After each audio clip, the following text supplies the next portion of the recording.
गुरुचे पप्पा नाही आहेत म्हणून सगळं निवांत चाललं आहे बघा. तर मी आज उठले 10 वाजता, पण गुरु अजूनपर्यंत उठलेलाच नाही. आणि रात्री ड्रायफ्रूट्स भिजवायला विसरली आणि उशिरा उठले म्हणून ना डोकं पण खूप दुखत होतं, म्हणून चहा बनवला. आणि घरी दोघंच असल्यामुळे ना स्पेशल ना पातेल्यातलं डाळ खिचडी केली. म्हणजे आमच्यासाठी तर स्पेशलच आहे बघा. काल रात्री केसाला तेल लावलेलं मी आणि त्याच्यामुळे ना खूप गरम होत होतं मला. तर रोजची कामं उरकली आणि झटपट आंघोळ केली. आणि दुपारी ना गुरु आज झोपलाच नाही म्हणून ना असले उद्योग करत होता.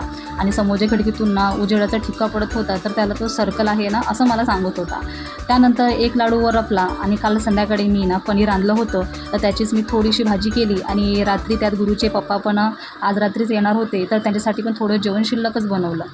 पण यायला जरा 3च वाजणार होते म्हणून ना आम्ही 9लाच जेवलो. खरं तर गुरुचे पप्पा आज पण थांबणार होते, पण काही कारणामुळे ना थांबता आलं नाही. आणि दुपारी लग्न उरकून ना तेव्हाच गाडीला बसले आणि ज्या गाडीत बसले ना ती गाडी झाली पंक्चर. त्याच्यामुळे दुसरी गाडी अरेंज करता यायला जरा उशीरच झाला.